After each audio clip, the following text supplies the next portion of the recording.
Hello, beautiful people. I am Oliver Perrin for Semiagog, joined today by American Krogan.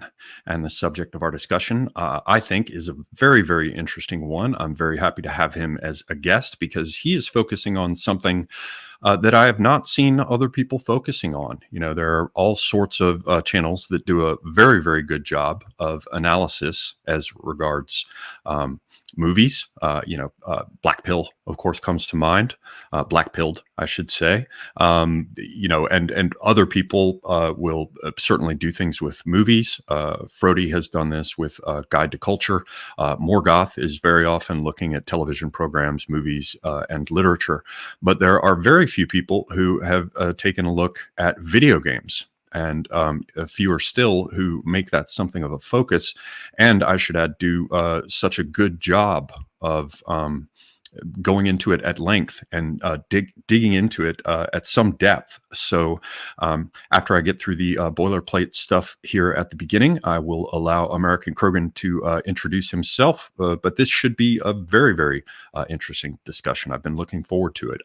For those of you watching, thank you to all of the Praetorian Chads who make this possible. You just saw their names roll by on the Praetorian Wall of Honor. So thanks to all of them that make this possible.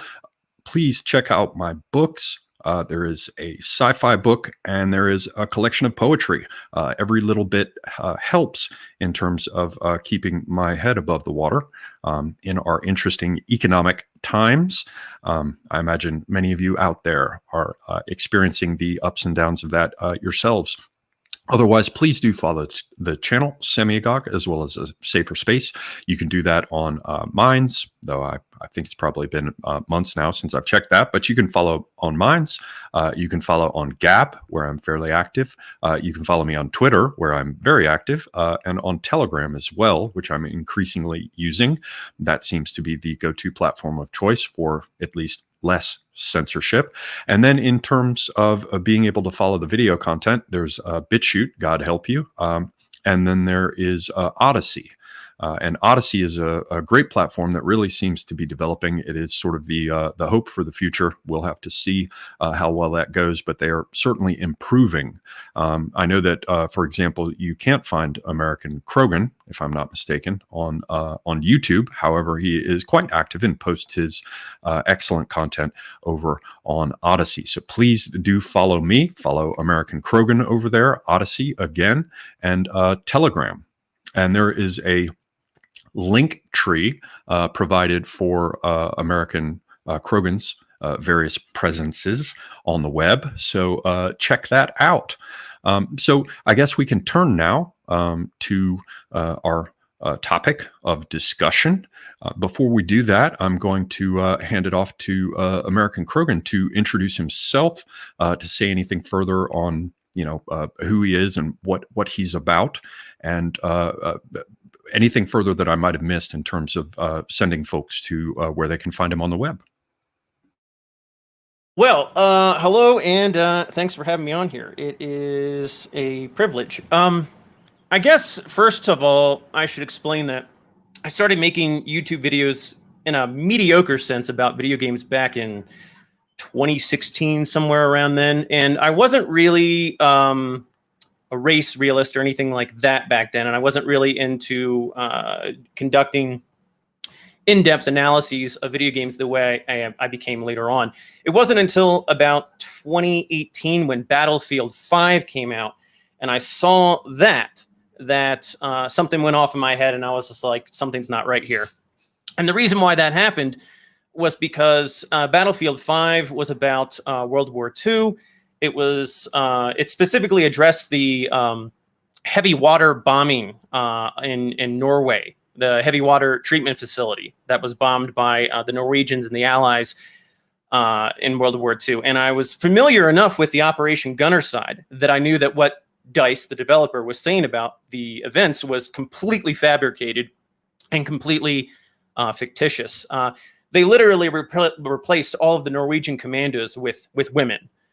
And they did a whole lot more, but that should give you an idea of how bizarre that game was. And ever since then, I've really just had a more critical eye toward video game narratives and content. And I guess the rest is history. But video games, like you said, a lot of people don't understand how subversive and how impactful they are on young boys and young men. I think the most popular video I had on YouTube was a video about why men like open world games. And open world games are essentially games in which you're tasked with going around collecting resources and doing sort of repetitive male-centric behaviors. You're attacking and defending territories. You're doing a lot of male things that the male brain is typically hardwired to have a response to. And while you're engaged in those types of repetitive behaviors, somebody with a political agenda or a social agenda can periodically insert their little memes, their little ideas, and they'll take hold in a young person's mind very easily because your brain's getting all these dopamine drip release mechanics over and over and over again. And then periodically you get this insertion of a particularly nefarious or irrational idea.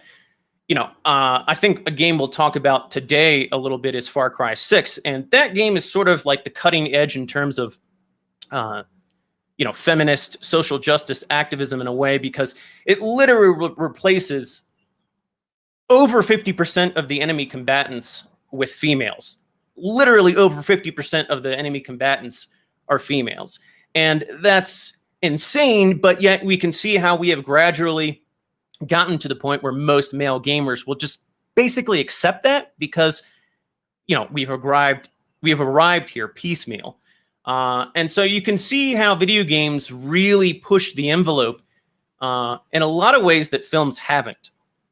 You couldn't really have a film today wherein, that touched on the same premises that are touched in a game like Far Cry 6 and have the audience, be able to suspend their disbelief. For some reason, there's something about video games that allows the audience to suspend disbelief more liberally, gratuitously. So I don't know if you have anything to say in response to that, but I've talked a little at length here, so maybe you want to interject something. Oh, no worries. That's why you're here. We specifically want you to talk at length. But in terms of video games in general, I guess there's a few points to just bring up to set the stage. A lot of this is going to be very, very well known to people who are watching, especially younger people. They have plenty of hours under their belt with video games of various kinds. But I know my buddy Otto Pole is in the house, who's joking about having played Defender and Miss Pac-Man, the stand-up arcade boxes. I'm not quite that bad insofar as I played up through about 2000. I think the last of the games I played where you'd play so long that you'd go to sleep, then you'd see the rooms in your mind walking around them as you fall asleep at night because you spent so many hours in the chair. That was probably Quake 3 and maybe Half-Life. So that was around the year 2000. So there's a considerable amount of catching up that I need to do. So that'll actually be one of my questions for you. But for those who do not know, excuse me, I just pulled up an article from Market Watch, and it shows video games. This is as of January of this year, 2021. Video games are a bigger industry than movies and North American sports combined, thanks to the pandemic. COVID-19 lockdowns expected to help global gaming sales rise 20% to nearly $180 billion in 2020. And experts don't see growth taking a hit after 2021, after release of next-gen PlayStation, Xbox. So all by itself, the fact that it exceeds all of North American sports and movies combined is really saying something. Yeah, a lot of our guys are very, very hyper-focused, and rightly so, on film and sports ball. And yet, like you just pointed out, video games surpass. Well, I don't know if video games surpass sports ball, but it's definitely a contender of sorts. And so they're quite effective in terms of pushing the Overton window and the cultural milieu in a particular direction. And just to further drill home this point, GTA 5, Grand Theft Auto 5 is, I believe, still to this date, the highest grossing piece of media of all time. That's beyond film. That's beyond anything. It is the highest grossing piece of media of all time. And that particular piece of media, promotes endless radical individualism, nihilism, all kinds of forms of degeneracy. You basically, are in this Californian sort of cesspit of just, atomization. You play as various criminals, and it glorifies all of this. And, once upon a time, I would have never thought much about that. I would have tolerated that and thought, well, it's not really that big of a deal. But when you view how popular that is and the messages it sends in conjunction with everything else that's going on, I guess we get to the point where we have to accept that, what's the phrase? The total is greater than the sum of the parts. So yeah. There's definitely there's definitely something going on there. There's a certain point at which, if you've got forking decision trees and they always go in one direction, or, the NRX boys say, Cthulhu always swims left, or the idea of a ratchet, you can turn it in one direction, it's just going to click. It only applies the torque in one direction, and we consistently see that. And I guess this is a good point to bring up what you had sort of touched upon before and asked me about. I did not really respond, and that is the immersive nature of it, the idea of suspension of disbelief. And there are a number of ways that this happens. It happens, of course, with sensory immersion. Once upon a time, I was part of a development shop that did what was back then called multimedia, back when there were things called CD-ROMs, which most of you probably won't even remember. And so we did, web app development. We had a really, really talented Java developer in-house, and we did things with, once again, ancient history, Macromedia Director, which became Macromind Director, something like, I can't even remember now, back when Quark Express was out there. So we did this kind of work, and we also played games, so we, way back in the day, we started playing Spectre on networked SE30s or whatever at Kinko's, where we'd have cables we'd have cables running between our houses for Ethernet, so we could all play Spectre. That right there, just sorry to interrupt you, but that right there is an interesting thing to bring up, because back in the day, we all used to have LAN connections. I think you're a little bit older than me, but when I played on Xbox and some other things, it wouldn't be all that infrequent for me to pack up my gear and go to somebody's house and set up a LAN connection, and we would all socialize. And you don't really see that anymore today. I mean, we've gotten to the point where, like, video games are, people have always deemed video game culture as being somewhat antisocial, but it's far more antisocial today than it's ever been. I mean, because virtually nobody, nobody really packs up their gear and goes to other people's houses and sets up a LAN connection. Everything is done online. So yeah. Yeah, why would they want to go to the trouble of, breaking everything down and unplugging all their cables and hauling their crap around, when they've just gotten it tuned up right? And what's interesting is there's considerable opportunity to be more social with people, and we don't opt for that for whatever reason. And yet at the same time, and I guess this is the really important part, it becomes so much more immersive because you are able to put the earbuds or the headphones on, and you're looking at your multiple screens, and there are just more and more of them. I mean, I'm not even getting into this stuff with the VR headgear. We can all go meta. And at the same time, you can talk to people or type or chat in the background, and you're immersed in this world. And so it is something of a Skinner box, as many people have looked at. But it's something much more potentially nefarious than that. Yeah. Insofar as the game people, they know when the climaxes, when the we're basically spatial animals, right? If you take your fingers up, put your hand up in the air in front of you, and you snap your fingers on one side and you snap your fingers on the other, you'll notice that it's louder with one ear versus the other. Two ears enables you to triangulate in space and thereby to get some sense of where a sound is coming from. Likewise, having two eyes gives you depth perception. We are spatial creatures. It can even be argued that one of the advantages that we have is relative to our size, because we rose up onto our hind legs. We are better able to scan the horizon and our environment. So, our heads are as high as animals much, much larger than us. And we don't have to pay the cost in terms of maintenance of the biomass and feeding the creature, where we're grazing hours at a time. We have our hands free. There are many other things in terms of the evolutionary development that are important there. But what I'm getting at is that we are purpose built to take impressions from three-dimensional space.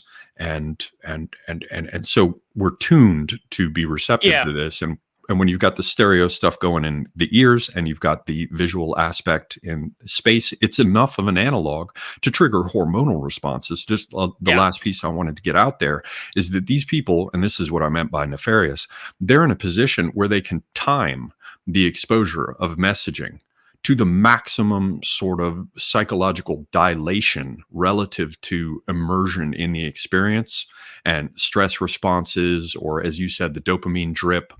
It could go in the other direction with like cortisol associated with stress or fight or flight. So that makes it something much different than a film. Though, of course, there are aspects in which it overlaps, but just from sketching out these few aspects of it, it should be clear that we're dealing with something that has far more potential to shape our experiences because it creates a more convincing analog and is therefore more immersive and therefore potentially more subversive. Yeah. Oh, yeah. I totally agree with all of that. And this is why I came on here, because I knew you were the type of person that was going to be able to accurately express and distill down essentially what is going on with video games.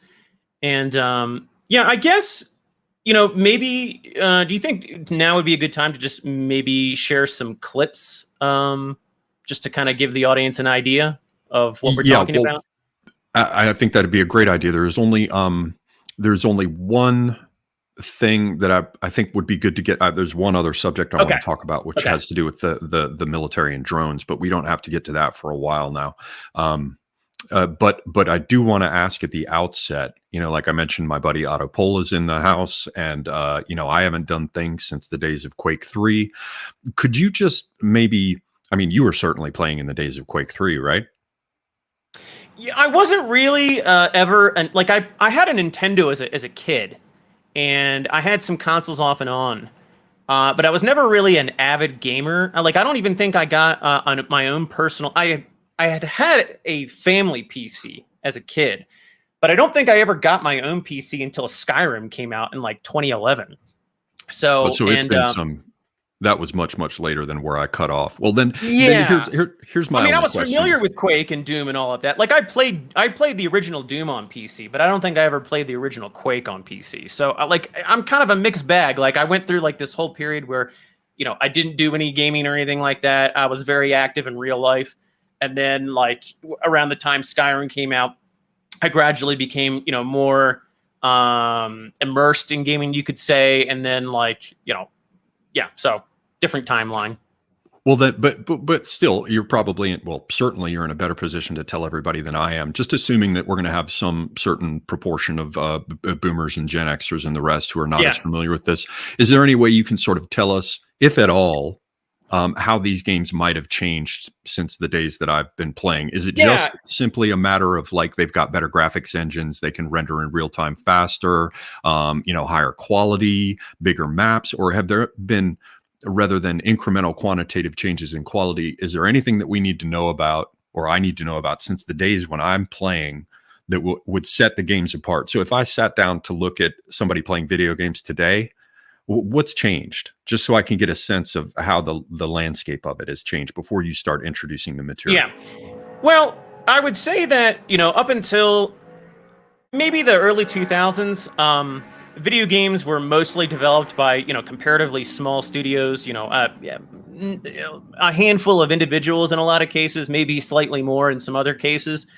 Um, the people who wrote the games often also coded the games. So you didn't have, like, today you have like these giant multi-hundred person development teams. You have people who are entirely dedicated to the narratives. And, today you have, sorry, there's this weird PC sound in the background here. Yeah, so today you have like, pink-haired feminist types and whatnot, completely dedicated to writing a narrative. And often what you'll see today is there'll be a franchise from 10 years ago or something that had a fairly different character at the time when it first came out, that some pink-haired feminist or such and such social activists will come in and completely rewrite and render very different in nature from what it used to be.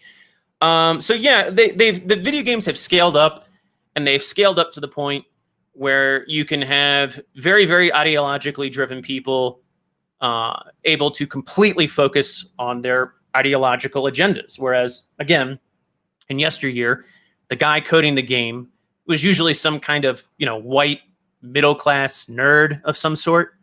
And, they entertained the guys who wrote Half-Life, they were just kind of geeks. They didn't have a social agenda in mind. Any kind of nefarious thing that you might find in a game like that in retrospect is just basically there via happenstance of the larger cultural milieu in the West, seeping into some of their minds, like, oh, we got to include such and such character from such and such background because it would kind of be novel, or it would kind of be cool. Like, it wasn't nefarious. And so, yeah, now you have very, very ideologically driven people free to do whatever they want, with a bunch of other people dedicated to working under the hood, if that makes sense. Yeah, it does. And it's helpful. Thank you. So it sounds to me like there has not been any major qualitative shift in how games are presented and what happens in them. It seems that you've got your platform games, you've got your Tetris style stuff, your play it on your phone while you're waiting in the waiting room type stuff. And in terms of the immersive multiplayer games and first-person type stuff, it seems as though there have been only quantitative developments in terms of creating a better analog of moving in space. And if I understand that correctly, then the major difference between back in the day when I was around and today is really sort of the whole pivot point of Gamergate and the recognition that the long march through the institutions now includes video games, and Yes. And that it must be paused too. Yes. I would say that video games were more or less insulated for a very long time. I mean, this is just relatively speaking. Probably until about 2007, 2008, we started to see some weird stuff, and then into the 2010s, we started to see some weird stuff, and then really around 2015, it started to take off. And I guess, around the time of Battlefield 5, it really took off. So 2018, it's just, well, I think what you can see is sort of exponential growth. And I think that gets a lot of people confused into thinking that because things are so wacky today, because Clown World is the way it is, this is everything that's producing Clown World is derived from something entirely new. And it's not. It's something that goes back decades and decades and decades. It's just that now it's reaching a sort of exponential growth where everybody can see it, if that makes sense. Absolutely. So I guess this is an excellent point, since we've turned from what I roughly understand as a landscape wherein there are no major changes other than processing power, graphics quality, sound quality, resolution on a screen, lighting, physics. Right. Essentially all the crap with ray tracing, and whether or not your controller vibrates in your hand when you get punched or whatever, that kind of thing has sort of inched forward or leapt forward at different times, but it's more or less the same. Whereas the big difference is the ideological motivation of people making these games and what they seem to be moving towards. And we're forced to as though we wouldn't know, but let's just assume that we approach this as though it could be anything. And then we're like, well, okay, this could be anything. Let's take a look at what they're showing us and attempt to reverse engineer their motivations and aims directly from what we are presented with. Yeah, you can actually somewhat see that in real time to an extent with the series off of which my avatar is based, Mass Effect. My avatar is called a Krogan, and it's from this sci-fi series that came out, I believe, in 2007. And, as far as writing goes, the first game isn't poorly written, although if you go and you examine it now in retrospect, it has all these very anti-nationalist, anti-natalist, or anti-nativist sentiments. And basically what it does over time of the entire series is it takes the perspective of like, okay, so basically humanity in the future starts to colonize space and we unite as all one giant human race, and there's no distinctions or anything like that. And the first game kind of talks about how it establishes that. Then it goes on to talk about how humans are xenophobic against aliens, and it kind of like you can see as William Luther Pierce said once, the compulsion to be undiscriminating is a progressive disease. It doesn't stop at any point. It just gets worse and worse. And with Mass Effect, you can kind of see that. We established that there's not going to be any discrimination between humans. And then it moves on to attacking the problem of humans discriminating against aliens. And then as the series progresses, it tackles the problems of organic species discriminating against inorganic, AI type life forms. And then it goes from there, and it just goes on and on and on, and it culminates with this bizarre notion in the very end of the series that there has to be this giant galactic miscegenation process where all life forms of all types or their DNA is rewritten so they all share a common identity. It's truly bizarre. It's truly bizarre. Yeah, it seems like sort of the problem of universalism itself run rampant.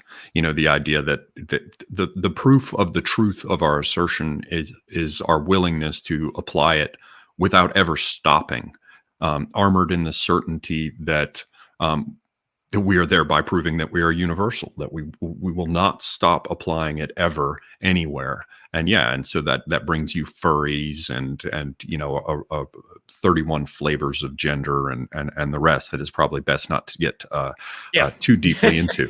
But you wanted to I think show us some clips. I mean, before we jump into this, I do want to say again, American Krogan has produced great stuff. And if you think that you're going to go to his channel and you're just going to see something that's kind of like some sort of boring deep dive into a particular video game, it is not at all the case. I actually had to go looking last night because I couldn't remember what the term was from medieval manuscripts. If it's a catena is the old Latin term for it, or if it's a florilegium. And I think florilegium is probably the best parallel, where what happens in the old days with the text is you have the key text that someone is following as a thread. And on American Krogan's channel, that amounts to the video game under consideration. But in the medieval tradition, whatever that text is that you're considering serves as a framework upon which all sorts of other, often widely ranging speculation and thoughts are anchored, or they hang the various pieces on the skeleton of the text. So if you go look at his BioShock thing, for example, you're going to find that it ranges very far afield. So I would recommend everybody get over there and check it out, because it's not just looking at the game. The game becomes a basis to explore all kinds of other things. Yeah, the BioShock series I did, just to kind of talk about that real quick, I spent roughly 9 months making it. And, I read a lot of material. And basically, the game, it's, there are 3 games. I only tackled the first and the third game. But the third game, and I'll just talk about that briefly, it is all centered on the idea of demonizing American exceptionalism, the white American Christian identity. And so when I'm going through the game and analyzing everything, it's 6 hours long because I'm pulling out these tropes and these threads that the developers are touching upon. So, for example, we can actually watch this clip in a second, but at the very beginning of the game, there's this scene where you arrive at a white Christian ethno-state in the sky, that's floating in the sky. I'm not going to get into the mechanics of how that happens, but in order to enter the white Christian ethno-state, you have to undergo ritual baptism. And that scene is from the perspective of a particular ethnic group. And it's very hostile toward the legacy American identity. And so that's the kind of thread I pull on. And the game goes on to basically drag through the mud all of our founding fathers, various historical movements, and then it distorts various historical movements as well. Like, for example, I get into racial politics within, the labor movement in the late 19th century, early 20th century. And the game massages like these very weird tropes about white Irish people never being considered actually white. And it makes it seem like the white Irish Catholics, had these weird alliances with African Americans. And, so those are the types of topics that I branch off into when I do something like a 6-hour series on BioShock. It's not just about the game. It's about so much more. Yeah, similar to the series you did on the Visigoths, where I watched it and I was like, "Oh, he does this regularly." we're gonna swim far afield and then swim back around. Yeah, so I definitely recommend those. So if you want to throw up a screen share or something, I'll be happy to cue it up. Yeah, well, let's. Do you want to watch the baptism scene real quick? Yeah, sounds good. Let's see. All right. All right, so there's Every that. year, on this day of days, we recommit ourselves to our city and to our prophet, Father Comstock. We recommit through sacrifice and the giving of thanks, and by submerging ourselves in the sweet waters of baptism. And lo, if the prophet had struck down our enemies at wounded knee and not railed against the Sodom beneath us. Just to pause it real quick, notice right off the bat, he says wounded knee, and he brings up, so that's one trope he's already bringing up and he's already highlighting, and there's this modern, cultural consensus that Wounded Knee was this massacre by the 7th Cavalry. And, if you actually look into the details and if you actually read the firsthand accounts, which I do, and I go over in the series, you'll find that that was not the case at all. The 7th Cavalry did absolutely everything it possibly could to avert the disaster that befell them. And the disaster that befell them essentially because the band of Sioux Indians that they were bringing in were completely uncooperative after having engaged in a series of raids and robbings and other activities. And essentially had they, handed over their weapons, nothing at Wounded Knee would have happened. And, they fired the first shots and so on and so forth. So yeah, just to point that out real quick, immediately in the first, half hour of the game, they're already bringing up the Wounded Knee trope. It would have been enough if the prophet had just railed against the Sodom beneath us, but not accepted the 3 golden gifts of the pounders. It would have been enough if the prophet had just accepted the 3 golden gifts of the pounders and not prayed for our deliverance. It would have been enough if the prophet had only prayed for our deliverance and not led us to this new Eden. It would have been enough if the prophet had just led us to the new Eden and not purged the vipers of the Orient. It would have been enough. When he's talking about the Vipers of the Orient, he's basically referring to the Boxer Rebellion in 1900, although in the game it takes place in 1901.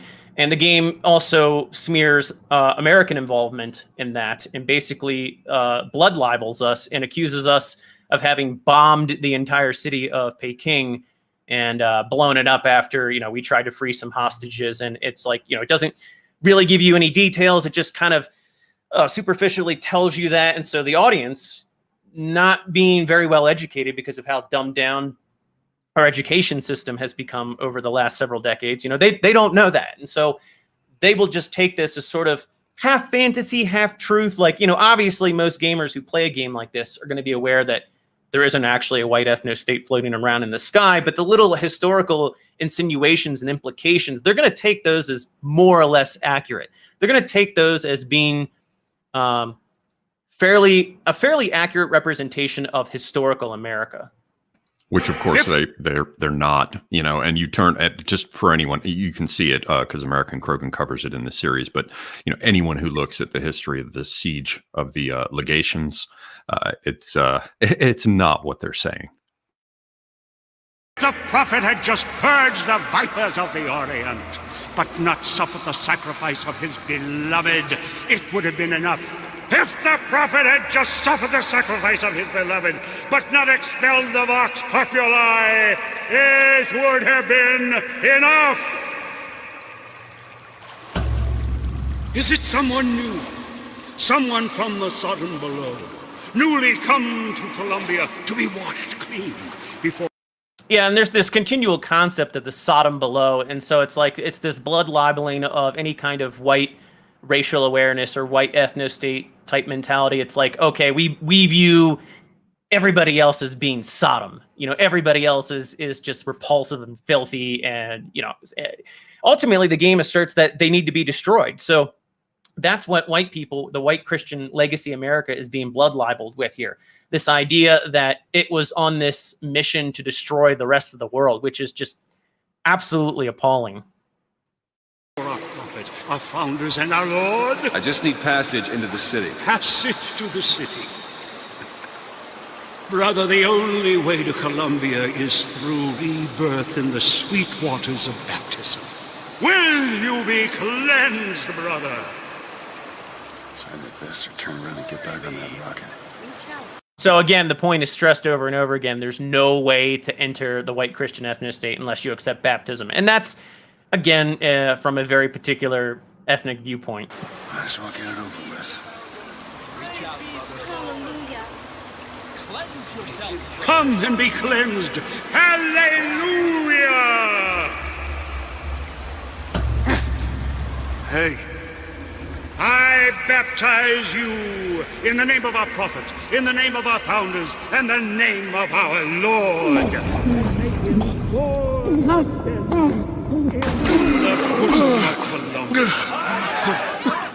I don't know, brothers and sisters, but this one doesn't look clean to me.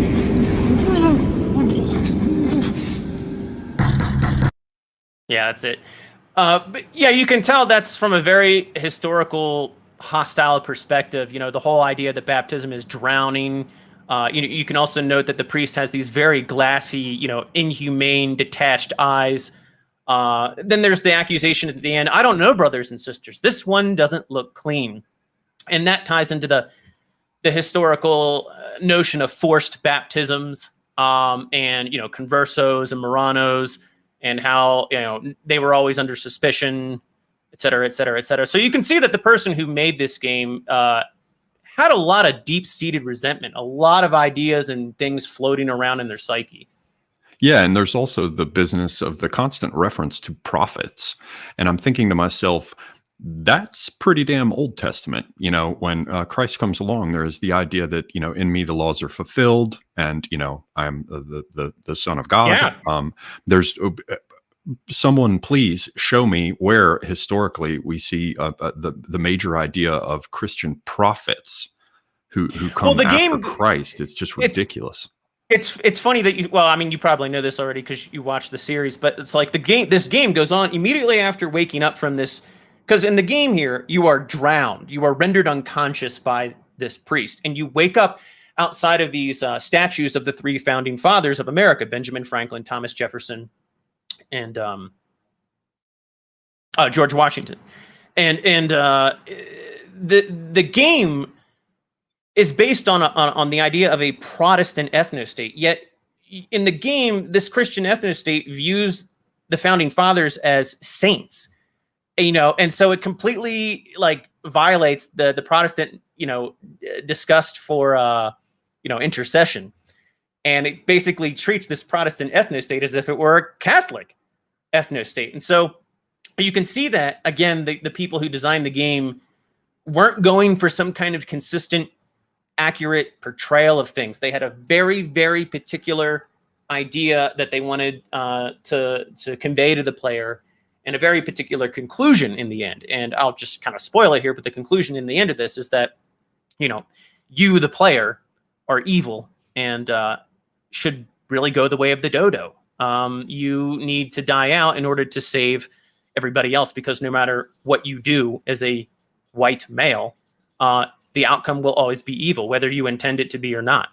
It's really quite nefarious. So, yeah, that's what I refer to. I'm constantly on Twitter trying to formulate the simplest possible statements of things, and my best approach to that is the idea that the only acceptable response to attack is suicide. Certainly, if you're white, and I pair that with the statement that that all recognition of virtue for whites necessarily must be posthumous, simply because the only acceptable response to attack or recognition of your own vile nature is suicide, and that certainly seems to be, the creator of this game world from what I saw of your series, and I watched it in its entirety. With the drowning at the end, it opens with it and closes with it. Destroy yourself, and that is the only way to make reparations for what you have done, which is uniformly awful in every respect. Yeah, this game totally embodies that, and it came out in 2013, so people should remember that this came out at a time when things weren't quite as clown worldy, they weren't quite as crazy. And so again, this stuff isn't something that just started to occur in 2018. This goes back. This goes back a long way. And the things and the ideas that are addressed in this game, they go back, 2,000 years, maybe even more, really. So yeah, I guess we can move on to another clip. I think I have the other clips, or did you delete that? Yeah, actually, I have one here. Let me see if I can put this up. Let me just disgusting performance. Here, let's run it back. I have control of it too, so yeah. Sorry.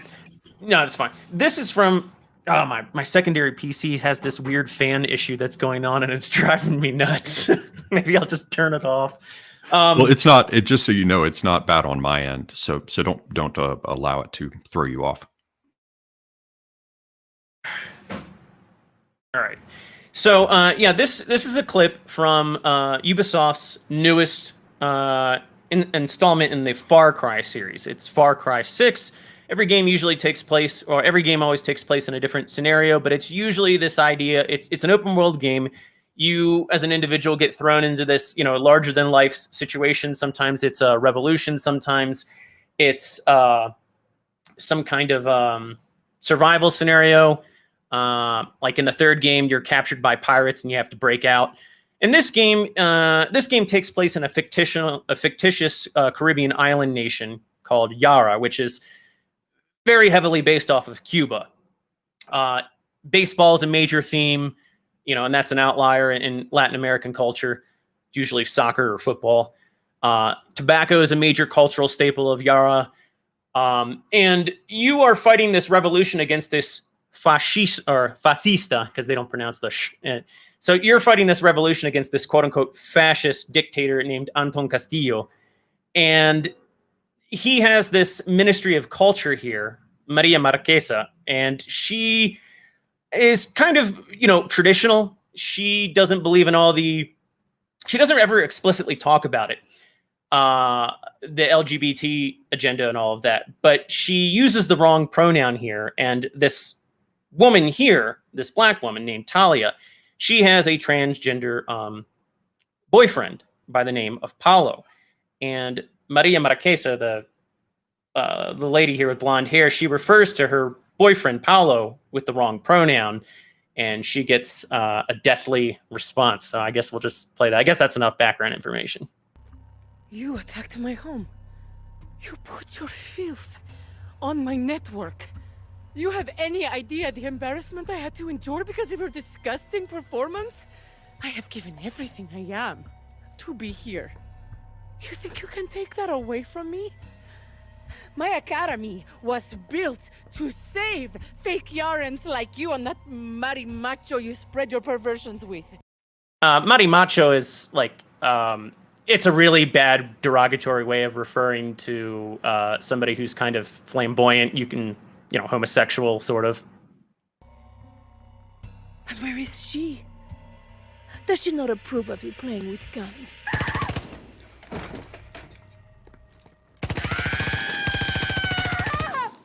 Fuck. Yeah. So, I Well, mean, that's a bit gratuitous. yeah. I mean, and it's quite bizarre too, because I mean, not only are they justifying the use of deathly violence against somebody for misgendering someone on purpose, which I guess you could make the case, you know, in their world, it's cruel, it's insensitive, but does somebody really deserve death because of that? Like, wow.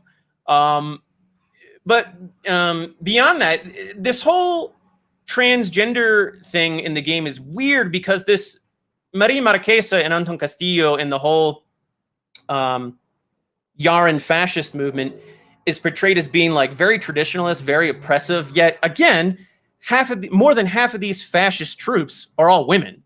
His second in command is actually a woman, and it's just bizarre. It's like these people were checking all these boxes off and didn't have the wherewithal to kind of like self-reflect at all on what, like, aren't there some conflicting messages here? I mean, to add to that even more, there's this pinup girl, quote unquote, who is sort of like the Betty Page of the, you know, recruitment scheme for the Yarn military. And it turns out that this blue-haired, bombastic, you know, woman is actually a drag queen. And, you know, the gag is that this drag queen, you know, switches sides and was actually a spy for, you know, the resistance the whole time. But it's just like, you know, really, would these fascist dictator, weird, oppressive people, like, you know, would they really have a drag queen, you know, knowingly or unknowingly be like the poster child for their, you know, would they really have them be the Betty Page for their recruitment posters? It's just bizarre. Yeah, it seems like almost a kind of a schizophrenic disjunction, a constant disorganization. The pieces of that they're attempting to relate, it just doesn't work. It's like, in my mind's eye, I see someone trying to push a puzzle piece into place and it's the wrong one. So they're just beating their fist on it on the tabletop. You know, and there also does seem to be considerable thought that goes into the modeling of the characters here. So if you look at the woman on the right, you know, she's got her cornrows with her braids hanging off, and it's, you know, the more natural idea of like a minority appearance, right? And then look at the woman on the left who's got something with the exposed shoulders, which is more like formal wear, but it's purple, which is of course associated with royalty, and we've seen that carried forward as the major color of political power of, you know, we don't have time to go into it, but it goes back into the whole thing of trying to unite the red and the blue into a single party that is the purple that's in between for the, you know, the official party, the only party of our nation that they've been trying to put into place for quite some time. And look also at how she's wearing something that looks almost like riding pants. And last but not least, you can see that she's a woman who obviously has dark roots, which means that she is actually not a blonde, but she wants to be more like the powerful. She wants to be more like the whites. I would say she's a castiza. She's, yeah. And pushing to have blonde hair, but obviously it's not natural. So you can see that she wants to be with the on the side of the powerful, but even with her, it's faking it. You know, she's trying to embrace whiteness, which is alien to her. Right, and there's this whole concept in the game over and over again of true versus fake Yarans, and Anton Castillo and his fascist regime have this idea of who is and isn't a true Yaran, and the rebels are you know, they're the true Yarans according to them. They, like, there's this whole resistance group called Libertad, which is basically, you know, it's Spanish for, you know, freedom or liberty, and so like the whole framing is set up essentially is set up such that you're fighting for freedom, like this very generic idea of freedom against, you know, this fascist dictatorship, and it's just, yeah. I have another clip here from the game that I think is a lot more interesting because it sort of expresses, it expresses Anton Castillo's philosophy, and his philosophy, while I don't think any of us would wholeheartedly agree with 100% of it, it does tap into some truisms about the modern world and the sickness of the modern world, and it expresses or presents those truisms as something to be rejected by anybody who is morally virtuous. So let me see. Share video file.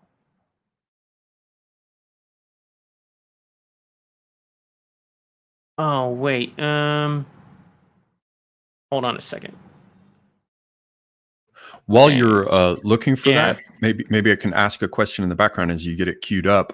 I did see somebody here in the chat point out that writing in gaming will get even worse, and of course it will. I mean, because it will, and that's just how it works. However, I have noticed that has been happening with television programs just endlessly. It just gets more incomprehensible, more absurd, more ridiculous in every respect. And I'm not going to openly say that there is a direct correlation there with women writers and directors being moved to the fore in the entertainment realm.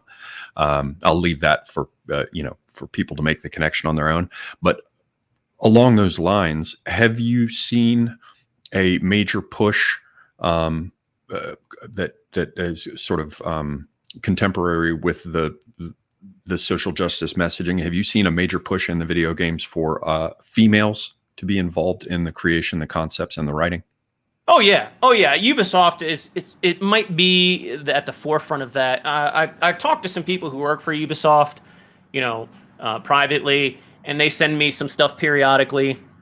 And yeah, I mean, there's this huge push to get female writers, preferably non-white female writers, in positions of great influence within the company, and particularly within the narrative designs and whatnot. Like all of the new Call of Duty. Well, I don't think Call of Duty Modern Warfare, which was released in 2019, like the newest one, I don't think that had a whole bunch of female writers. But the newest Call of Duty Vanguard, which is about World War II, yeah, that had some pretty ideologically motivated female writers. And yeah, I mean that's definitely a trend across the board. And it's not just female writers, it's female writers with a very particular agenda.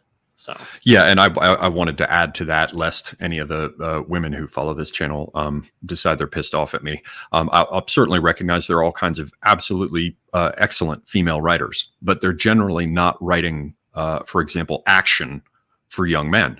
It's like, can you imagine if you pulled Jocko Willenick or whatever, or a whole bunch of, I'm a hammer, so everything looks like a nail, special forces operators, and they were going to write the next version of Pride and Prejudice?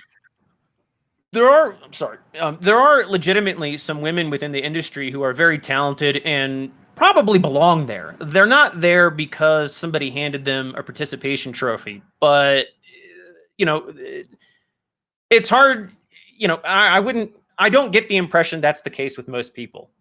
The impression I have now with the industry and talking to people behind closed doors is that there's a long list of essential white male personnel who basically code games, do a lot of the legwork. There's also a lot of asset farming that's outsourced to China. But for the most part in the Western development studios, like the narrative departments and the human resources departments, like they've all just been inundated with female social activists. So it's basically the usual HR movement to put the necessary socialist or utopian elements in place through the back door. Yeah, and to just tack on again, like Ed Dutton's talked about this a lot, and I don't follow him that closely these days, but in the past he's talked about how regardless of what you think regardless of what your ideology is, your political stances are, when females take over a certain proportion of a particular industry or anything, the nature of the industry or the thing in question just changes. It just changes. And women are on average better at like middle management positions than men. And so in any kind of industry or field where there's an overabundance of women, you're probably going to not have as many breakthroughs, just because women aren't driven that way on average. Yeah, but I have there's also the deferral of things that could be resolved because of fear of conflict, which creates, festering problems beneath the surface based on their, the indirect attitudes towards it. But that's not the scope of this. You have your this other one that you had wanted to share. Sorry. Have you? Yeah, this is interesting because it shows Anton Castillo's one of his philosophies about the modern world. So we'll just play this out. Señor Presidente, have you anything to say to someone who would dare to follow the Terroristas Libertad and their disgusting leader, Clara Garcia? I am El Presidente. You elected me to lead Yara. Our people chose order, discipline, and peace. No one chose Libertad. That's something that's always demonized by the left today, and a lot of people who are, anti-white and anti-Western civilization. Like this idea that we who are identitarians fetishize order, and we should just embrace the chaos. There's this whole thing going on there. No one chose chaos, and chaos is the nature of our world. It surrounds us. It consumes us. It's in our phones, on our TVs. Its opinions masked as truth. In one word, noise. The world is being strangled by choice, strangled by freedom. Have you ever considered teaching philosophy, Señor Presidente? Libertad will tell you that I am here to take your choices away. They are right. This is the reason that you elected me. You elected clarity. I know what each and every one of you craves in your hearts. I am order. I am discipline. I am certainty. I am Yara. If I am El Presidente, then you are El Presidente. So it's again, I don't think any of us would completely agree with everything he said there, but I think it's a general smearing of the idea that we're drowning in choice today. We're drowning in freedom, and I think I don't know about you, but I personally think there's a lot of truth to that. I think that what Castillo is saying here is mostly correct. I mean, we are drowning in choice. I don't know if you have any thoughts on that. I would just add that from my view, it seems that we're drowning in superficial and meaningless choices that keep us busy. Yeah. It's kind of like the surface, the metaphor of the surface of the sea. I put it in a poem once. What the flashing surface of the sea is altered day by day, but the depths lie still in silence, untouched by storm and violence, and never shift their way. It's the idea that we're distracted by the play of light on the seemingly turbulent surface of the water, which is where our quote unquote choices are exercised. Whereas down beneath the surface, going back to the earlier metaphors of Cthulhu always swimming left or the ratchet, all of this really only goes in one direction, under cover of the skin suit, under cover of the stalking horse of increased choices. Yeah, and here, this game really demonizes the exploration of any of these philosophical ideas. It's like, if you want to explore what you just talked about, well, this game tells you flat out that you can't explore any of that because you're a fascist, quote unquote, dictator, and you abuse your people and you conscript slave labor and all this other nonsense. And it's just like, yeah, what a lot of media does is it packages up a lot of ideas with other ideas that aren't necessarily adjacent or relevant or intrinsically attached, and then it just packages them up together. So it just, renders them guilty by association. So, yeah, and just the general theme of the mess of it, the disorganization, the incongruity, the incomprehensibility of all the pieces. It's like they take a basket full of little chits, and on each chit is some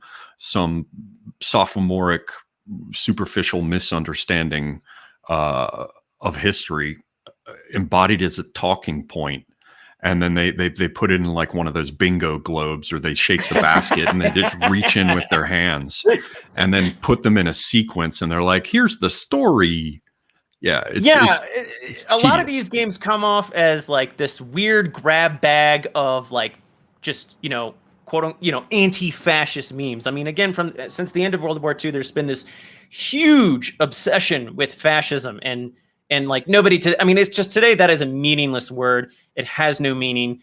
It just basically is shorthand for some kind of like right-wing authoritarianism that may or may not have racial connotations to it. I mean, in this case, in this game, it clearly doesn't. I mean, this is a multiracial, multi-ethnic society.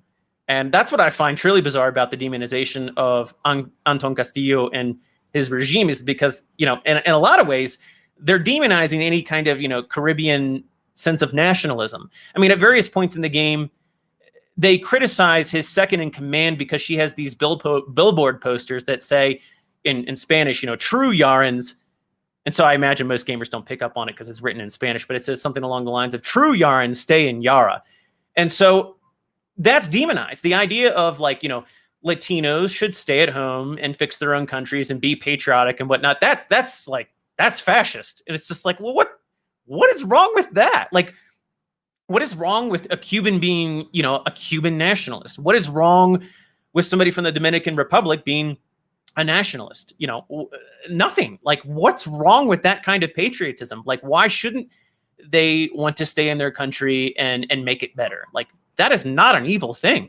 And yet this game says it is. It's the same dissolution of distinction that you covered in the sense of the ever expanding universalism, the idea that it's there's no distinction between humans and animals. And so it makes perfect sense that someone would want to take an animal as a lover. Why should that be criminalized? Can I take the back legs of the sheep and stick them in the top of my boots and tie its head to the fence and go to town? I mean, what are you, a bigot?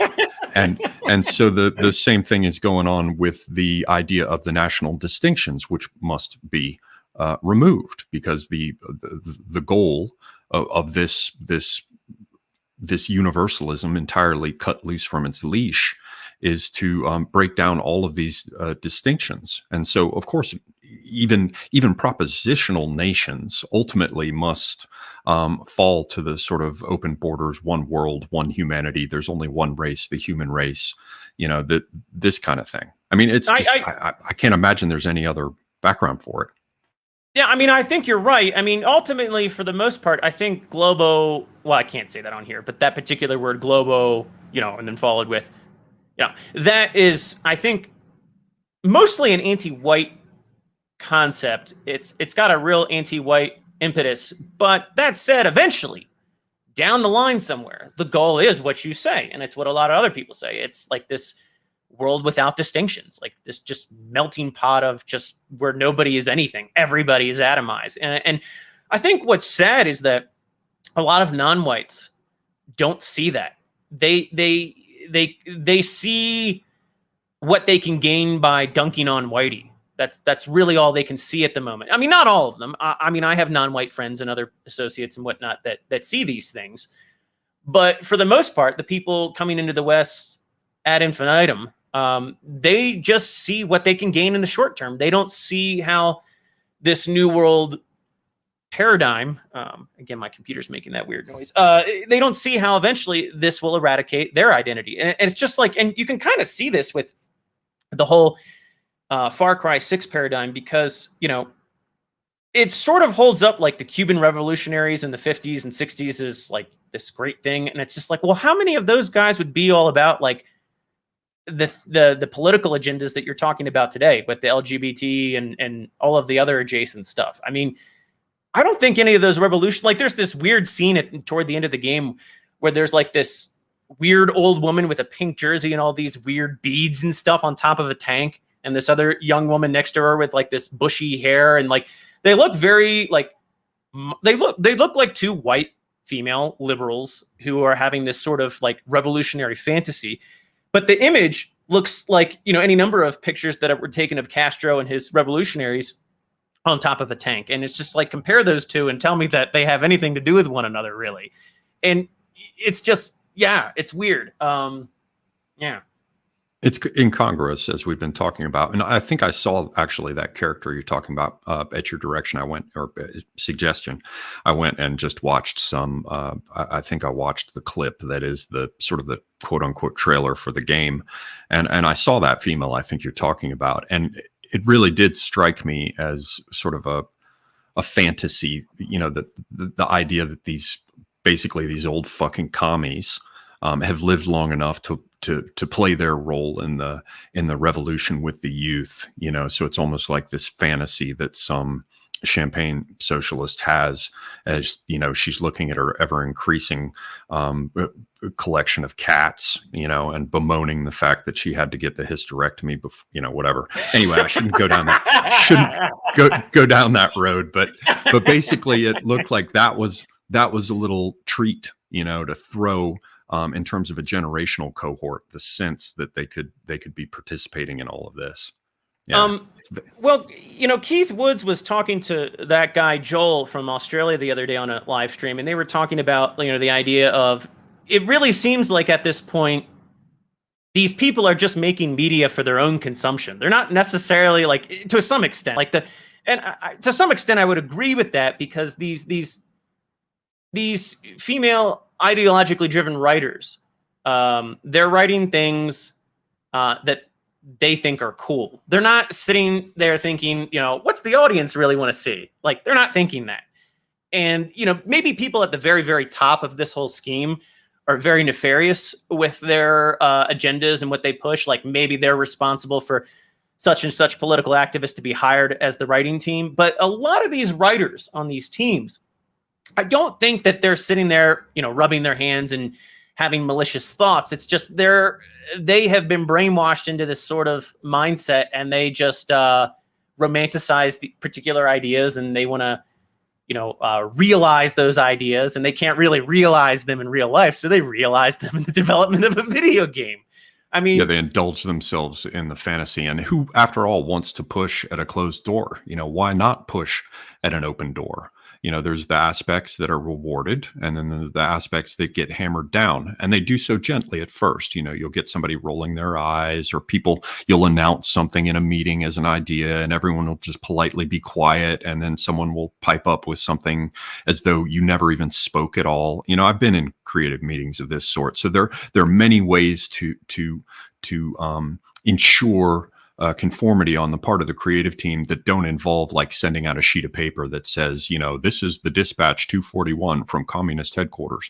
And I think the point, the point that you brought up about how many of these people are not like overtly thinking of themselves as, diving into the culture wars. It's a very good one. It's a very important one. And we all have to remember it, because one of the things that people also say when confronted with a claim that there is a conspiracy of some kind, and the first thing to respond with is my old buddy Tim's statement, only the poor conspire, the rich simply make plans.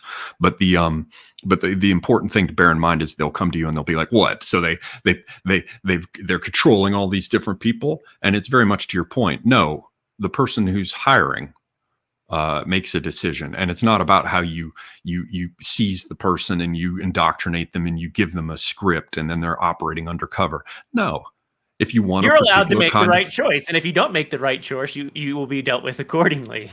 and even beyond that, they know that if you want a certain kind of an asshole to do a certain kind of thing, then go out and find the asshole who already wants to do that naturally, constitutionally within themselves, and simply turn them loose. Why bother with training? The irony is that even God, what's his name? The political scientist from MIT, Chomsky. Chomsky even talked about this to some extent. He was talking to a journalist once, and the journalist was saying, well, God, I forget exactly how the conversation went, but it was something along the lines, Chomsky told them, you're here because you espouse the beliefs that you do. And if you didn't, you wouldn't be here. And the journalist just kept saying something along the lines of, but I believe in these things. And it's like, well, that's why you're here. Like, if you didn't, you toe the line unknowingly. Like, you're here because you believe, you have a set of ideas and beliefs, and that's why you were hired. So, I mean, even guys like Chomsky have talked about this. Okay, so I have what was the other clip here? Yeah, I wanted to talk about how Call of Duty, there's this, Call of Duty Modern Warfare 2019, which, is one of the most recent modern iteration of Call of Duty. It has this very neocon, anti-Russia, Russophobia, chemical warfare stance. And that's very interesting to think about when you contrast it with the most recent Call of Duty Vanguard, which takes place in World War II. And it's this very weird, fictitious, white liberal fantasy of like this super elite international coalition of like Marvel-esque fighters going behind Nazi lines at the end of World War II. They're, of course, led by this extremely intelligent, high IQ black man who speaks Russian and German flawlessly. It's even hinted at that he speaks French. And it's really insane. But what's interesting to contrast is how the neocon Call of Duty demonizes Russia, whereas the World War II Call of Duty praises communist Russia for its quote unquote, willingness to survive, Nazi oppression.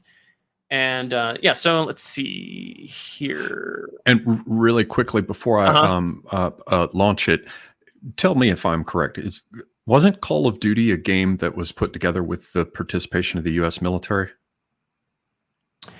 The U.S. military has participated in the development of some Army games. I think it's called U.S. Army, which is actually a video game. I don't think the various elements of the U.S. military have been involved, like in the development of certain Call of Duty games, but I don't know if I don't think that they actually ever full on developed it. Although what I will say is that considering the level of neocon propaganda in some of these games, I would not be shocked at all if the CIA had a hand in developing the narrative, because I mean, you'll see it. You'll see in this clip. It's so grotesque and so out there that it's hard to think otherwise. Okay. Well, we'll come back around to the idea of the military in some of these games, because that's a last point that I want to get into. Perhaps we can do that at the end. I'll just go ahead and add to stream now, and I will not fiddle with the controls. I'll leave them to you, sir. Today. Go ahead, join the others. Okay, so this is a scene in Stalingrad. The character you play is, Lady Nightingale. She's based off of Lady Death, who was actually a real female Russian sniper. Of course, they're going to prop her up as being some kind of normative example of, combat. Because this one lady was a badass sniper, the Russian army was just women fighting all over World War II was just a thing. And it's no. But the scene here is her initially going to a medical field hospital in Stalingrad, and the Germans are vilified here by bombing this hospital. And so that's the scene that's playing out here. Oh, God.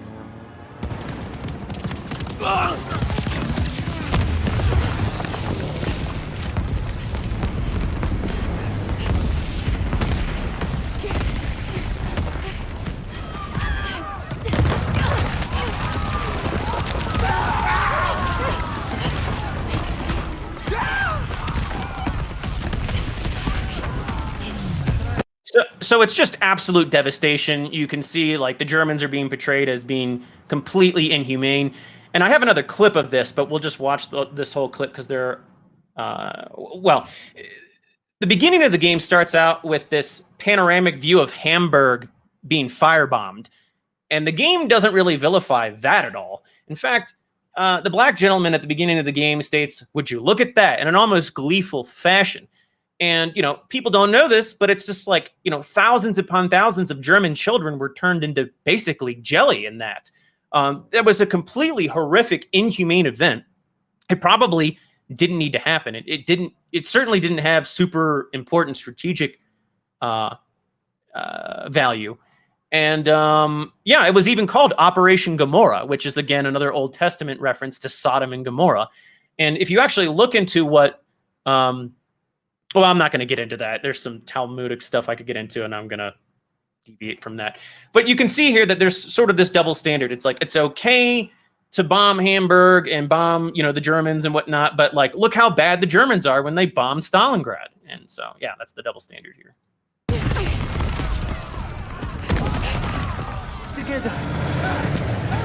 Okay, now I flashed forward here to, or flashed back, I should say, to the previous Call of Duty Modern Warfare 2019. It's this big neocon propaganda piece. Basically, there's this fictional country you're in called Urzikstan, which is sort of an amalgam of various Middle Eastern states, but here it's taking on this aspect of Syria. The Russian military is right there. You can see them in the truck. They come in and they just start massacring the civilians.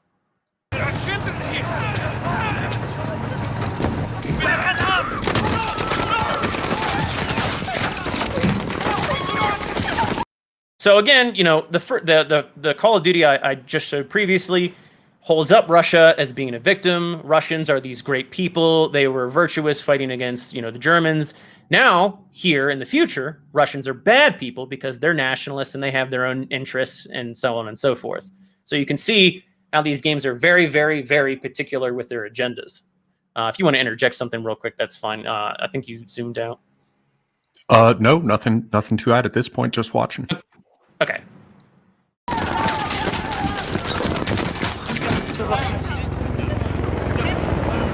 And I should add here, in this level, you play as this guy's young daughter. You are a little, probably 5-year-old girl, and so it's very bizarre that they use this kind of mechanic, and it gets even worse. It's very, very nefarious here in a minute, but in a second, you're going to see Russians firing gas into the crowd. Follow me, my brave girl.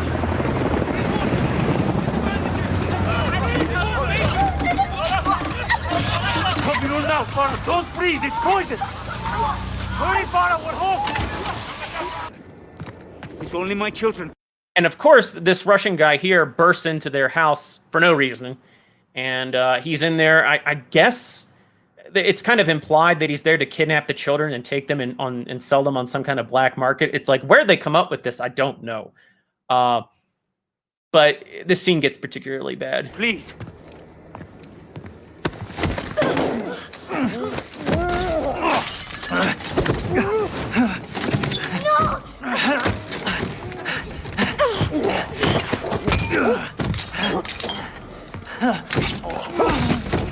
I mean, again, this is very, very effective use of propaganda because it pits this very big, strong white guy against, you know, a poor, innocent minority victim, you know, minority, quote unquote, and his family. The fact that you're playing as a child, you're a young girl, and your father's being killed before your eyes. I mean, this is very, very, very effective.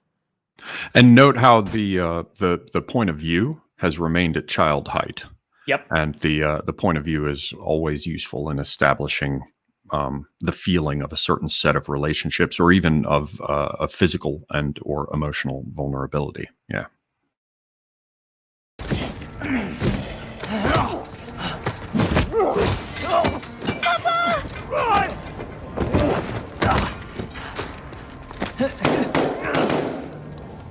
Hide. So now you have to play as the little girl running around the house, getting under furniture and stuff, hiding from this Russian guy, and you have to periodically sneak up behind him and stab him with various objects you find.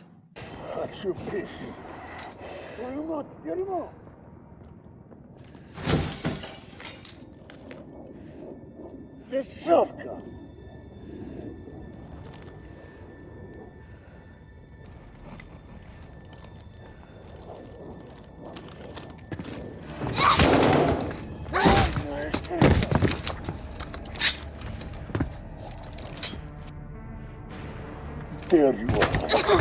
Got you, sucker. Tried to kill me. Stab him, Farah! Kill him! Get them, Farah! Get Farah! Again, sister! It's working!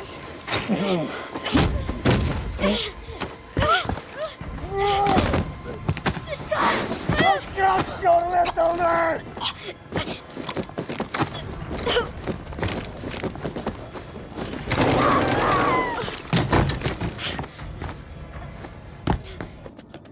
It isn't fair. So I don't know if I'm going to move on here to some more gassing scenes, but like I don't know if you have any thoughts on that scene, but I just found that scene to be completely outrageous. Yeah, it's about, I mean, out of the game stuff, it's the most over the top that I've seen. I just, while I was watching it, I'm sitting there thinking to myself, this is a game? Well, that's the thing. It's not really a game, is it? This is propaganda. Like this, I mean, the player is supposed to walk away with this absolute disgust and hatred toward Russians. You know, like that's the goal here. I mean, and more to the point here, you can see you're walking around, you and your little brother have to escape, and you're walking around with your gas masks, and you can see what the evil Russians have done to all of your countrymen here. They just kill everything. Of course, we got the little dog here to pry on your emotions.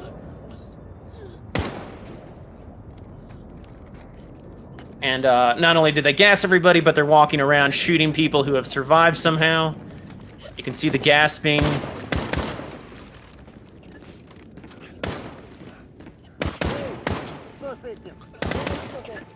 This one's still breathing. We have orders to kill the wounded. I mean, just like read those subtitles. It's ridiculous.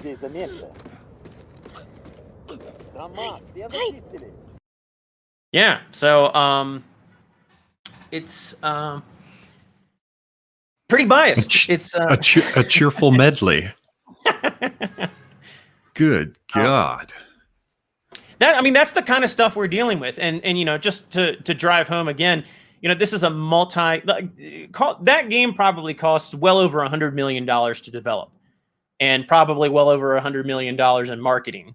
So these are huge enterprises. These are games that have huge impacts on culture. You know, millions upon millions of people consume this passively, and they will consume all of these messages, and they'll just go along with it. And so when they hear something in the mainstream media along the lines of, yeah, Russia bad, Russian people really bad, you know, then it's like, okay, yeah, well, I played Call of Duty where this guy, you know, murdered somebody's father. So yeah, well, and they gas people. So I guess Russians got to be really bad.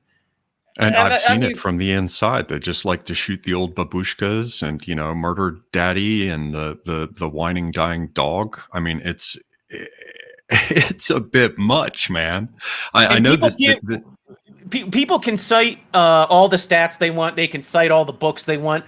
But media just trumps all facts. It just does. I mean, people, and our guys don't like this. But media is just the absolute most powerful weapon there is. Like, I mean, we are in the mess we're in right now because we don't have control over the media. Like, that's essentially it. I mean, like, in my opinion, like, that is our number one job at this point, is to regain control over our own media. Like, that is first and foremost. Like, we can't address anything else until we achieve that, in my opinion. Yeah, and there's some other things going on with this whole subject, and I'm not really in a position to say much about it because I'm still chewing on them. I'm still thinking them through. But my old buddy Tim, once upon a time, he said, you know, people have to give a thought to what trumps violence. And as human beings, to use another one of Tim's metaphors, you know, you get to an overhang when you're trying to climb a wall, and there comes a certain point where you just kind of have to adjust your grip and reach up and out to try to grab whatever it is on the overhang and hope that your hand catches on something so that you don't fall. And I actually fell once doing that on an overhang. So it was an apt metaphor. And so when we as a culture try to think about what would trump violence, it's almost like, well, when you get to the top of the mountain, where do you go from there? And so it seems like an impossible thing to imagine that there would be anything that trumps violence. And you know, Christians will tell you things like turn the other cheek. And, you know, there are people like Tolstoy, there are people like Gandhi, there are people like Thoreau who have looked at nonviolent civil disobedience. But the bottom line is that if they decide to come in and machine gun you, then that kind of settles the question.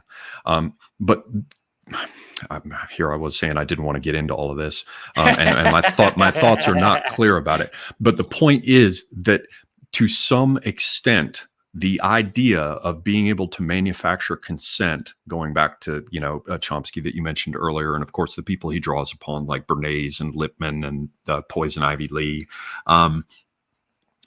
somebody out there decided that because of the fact that there is one dominant player militarily, basically, since the United States and decreasingly so occupies this preeminent role in terms of the military, they're in a position where they can, in theory, or have at least been for a while, able to ensure that no one escalates to violence. And in a situation where the big dog on the street prevents anyone else from escalating things to violence, then what you do is you create an artificial kind of a kind of domed ecology wherein, since it won't be escalated to violence, what does become dominant, that is responsible for all the shifts and changes in people's outlooks to shape the future, to shape the direction of changes that will happen around the world, it does fall on the media, as you're talking about here, and which is why it's so powerful a weapon, until you get to the point where you cut through with violence. But because there's one big enough player, tottering though it may be, because there's no way to escalate it to the level of violence, this sort of false ecosystem where violence doesn't enter the picture, but instead the manipulation and control, the instruments of directing events, all of that can be conducted through the imagery and the mediums. And so there's an interesting question there that bears, I think, a lot more thinking about, that I'm just beginning to kind of chew on. The last thing, though, to add there is that there's also a price to pay for that. The decrease in trust is something that lots of people, certainly tons of people on the right, have noted it, and even people on the left have noted it. You're like, when you can no longer rely upon the sources of information that, in theory, a population in a democracy would use, again, in theory, to be informed in order to make the right choices. And so the democratic arrangement allows for the release of pressure when people are upset. They can elect new people into office. But when you don't have that ability to get reliable information, it creates a sense of distrust. I think we're seeing something like how do I say this? Lots of people here's how I'll try to say it, and I'll shut up since I didn't take my own advice. Lots of people think about the decrease in trust as a byproduct of what's going on with propaganda, but they don't think about it as a military concomitant. If you accept the idea of unrestricted warfare, and then you turn to the idea of how media is manipulated in order to ensure outcomes, and then you think about the decrease in trust at a societal level that comes off of that within the framework of unrestricted warfare, then it's a military concomitant. It's not just like a social consequence. It's like, if I use a nuclear weapon, then there's going to be radiation afterwards, so I can't go there. So if you say, if I use the weapon of propaganda in a military sense in unrestricted warfare, it's going to be much like setting off a nuclear bomb that makes this whole area dead for a period of time with its distrust half-life. I'm not doing a good job of getting this out, but there are a number of ways that this can be looked at, and I think should be looked at.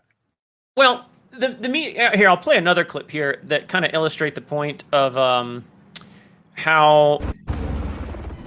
Oh, this has a bunch of stuff in it. Okay, so let me finish my other point real quick. This game, the media overall is basically leading. It's basically a meat grinder that convinces everybody that white people are the ultimate evil. And, a lot of white people don't even see this. But as our population declines in number, relative to non-whites who come into our countries, and as they're encouraged to hate us more and more and more and more, eventually when we get down to a certain numeric threshold, really bad things are going to happen to us. And then the media, can just be extremely overt, and it can be completely mask off with everything. And so, I mean, that's where I think the media is ultimately heading. So in that sense, I think it is sort of a military action, if you will. Because it's prepping all of these soldiers, if you will, for, genocide. Now people will think, you say that and people think you're nuts. And it's just like, well, I mean, you can look back at all of these historical markers for these types of things. You can see, I mean, everybody always talks about, dehumanization patterns and all of that that lead to these types of events. And it's just like, well, I mean, all the markers are there. They're all there. Yeah, go look at the Rwandan radio stations. Yeah. Right. The cockroaches and all of that. So yeah, this is another, like, okay, this series of clips will highlight how ideologically driven this Call of Duty Modern Warfare 2019 is beyond the neocon angle. It's very socially driven as well. So this is a scene at the beginning of the game where you're invading. You're part of a covert team. This guy here is a CIA agent, and it's very bizarre that they praise the CIA in this. But you are infiltrating Russia.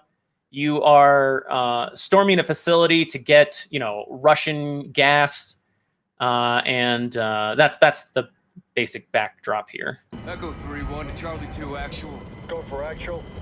LZ is in sight. Looks like our boys are right on time, Colonel. Roger 3-1. Hitman teams are locked and loaded for assault. You are green to go. Colonel, we may have a problem. Too late, Laswell. We're live. Not until I say so. Watch it at 3-1. How copy? I mean, like, it's subtle, but not so subtle. But it's just like, I mean, this is the strong woman taking charge here. I mean, this is very propagandistic. Somebody put this in here on purpose. Somebody said, we want a straight white male to be kind of dismissive to a strong woman, and she's gonna like fire back and take charge and show who's boss. Station Chief Laswell, send traffic. General Barkov has sent a new shipment of chlorine gas to his depot. But his mercs are prepping to move the chems into Urzikstan via convoy tonight. You're still clear to engage, but live fire on Russian military is prohibited. We cannot have an international incident. No guarantees Russian army won't respond on this case. Understood, Alex. Just locate the gas, commandeer Barkov's trucks, and get off the X before the tide turns. Blue Viking 5, this is Echo 3-1. Troops in the open, south gate. You are cleared hot. Roger 3-1. Target acquired. Weapons free in 5 seconds. 5 seconds. Just to preface this here, if you're going in to retrieve gas, like toxic gas, the last thing I think, I mean, maybe I'm wrong, but the last thing I would do is bomb the facility. And that's exactly what they do here.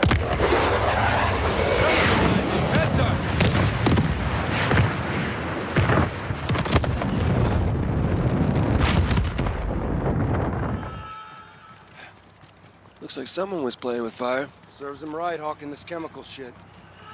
So again, they're telling the player here, these Russians were really evil, and yeah, it might have been really bad to firebomb all these people and, burn them with white phosphorus, but they deserved it because, they were using chemical weapons, and it's just like, okay. Yeah, and of course, white phosphorus isn't a chemical weapon, right? And then you can see how it also dovetails so neatly with the idea that you get out of the white helmet, quote unquote, news factories about gassing. It's all these things sort of, as incomprehensible as they are seemingly in their jumbling of all these different elements, somehow they seem to pretty consistently knit with narratives that are pushed forward by the MSM quite neatly. How's up? Hey! We got a problem. These guys are Russian army. Spetsnaz.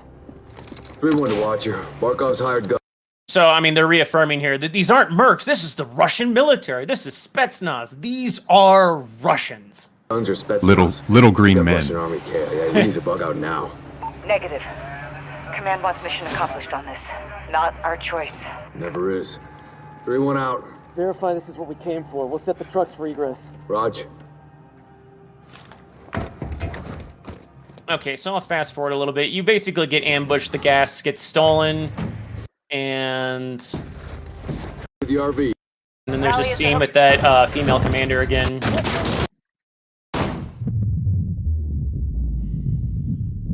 Watcher to 3-1, how copy? Alex. Alright, let's see. Shit. Yeah, here we go. This operation is now compartmentalized. What the hell does that mean? Means you no longer have clearance, Colonel. Those are my Marines. We need a QRF in there right now. That's not advisable. And that is not your call. Colonel, Laswell. General, my men. Norris, give us a minute. Yes, ma'am. Sit down, white boy. Go in your corner.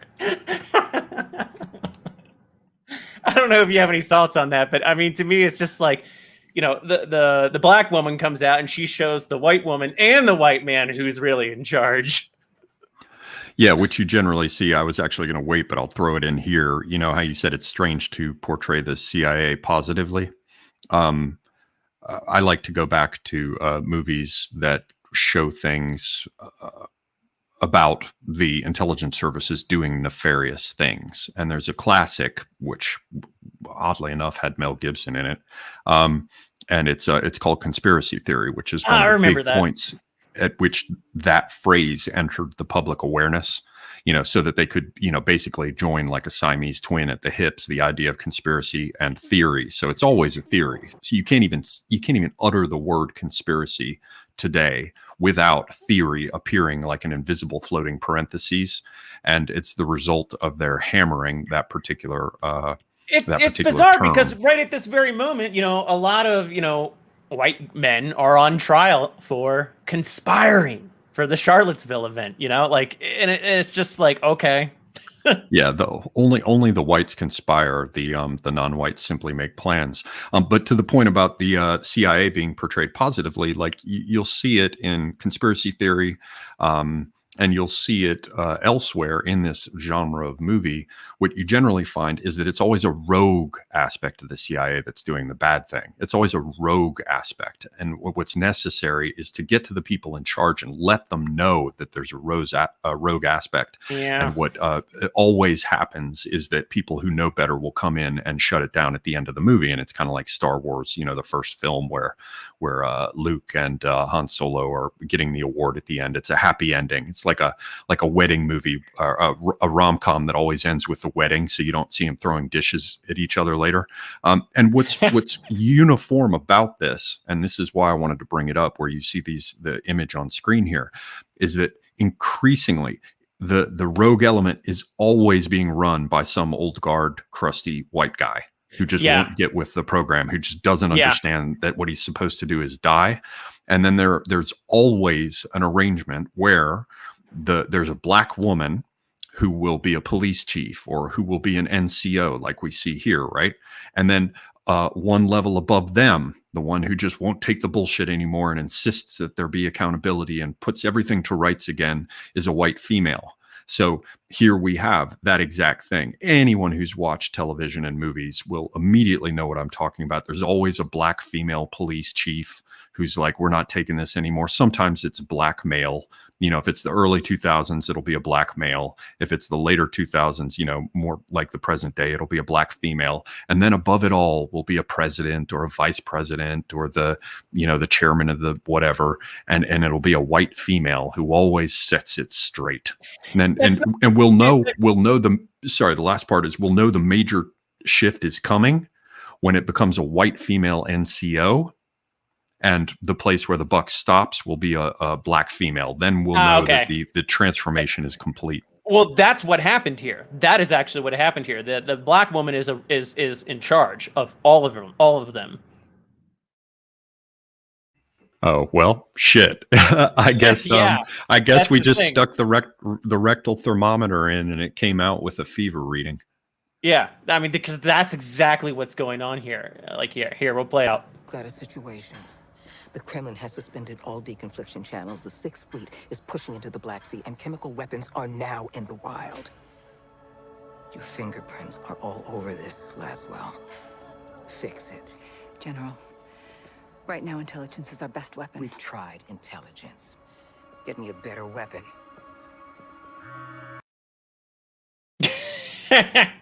So, yeah, that's that. Let's see.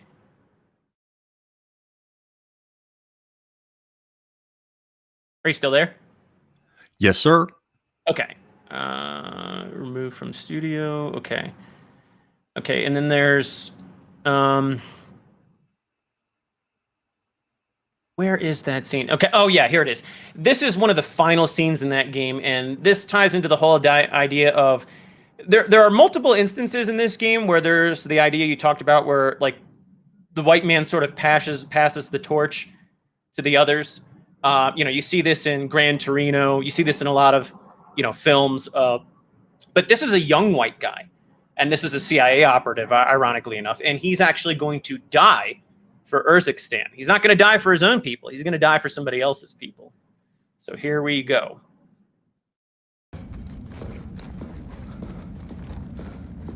Clear! What happened? Detonator's fucked. It's dead. I'll go in there. And do what? Ignite the furnace. We'll never get away in time. I know what I'm doing. Farah, listen to me. No, you listen to me. Because of this poison, my people have known something worse than war. I did not come this far to turn back. I'm not asking you to turn back. I'm asking you to give me the order. I won't do that. Commander, please. I am not your CO. Then who is? Because someone needs to light this fire and someone needs to kill Barkov. And you can't do both. I've been on assignment my whole life. This is what I believe in. I mean, like blonde hair, almost blue eyes, like a lot of young guys are going to look at this guy. I mean, he's a good looking guy. He's a masculine guy, and he's virtue signaling to the young male audience. It's like the most virtuous thing you can do is lay down your life for other people, And so, you'll see uniformly. I've noticed it in all the films. Well, not all, but the many examples of movies that I have seen fairly recently. There's the idea of the man who sacrificed himself for the women or the children, but and that is a natural and laudable a reaction from a well-adjusted male doing something to protect those who matter to him. So they've taken that biological impetus and they've weaponized it. And you'll generally see it now where they're protecting a woman, but it'll usually be a white guy protecting non-whites. And my favorite that is very, very common now, if I'd known I'd see something like this, I would have put together a list and try to write them up. I can't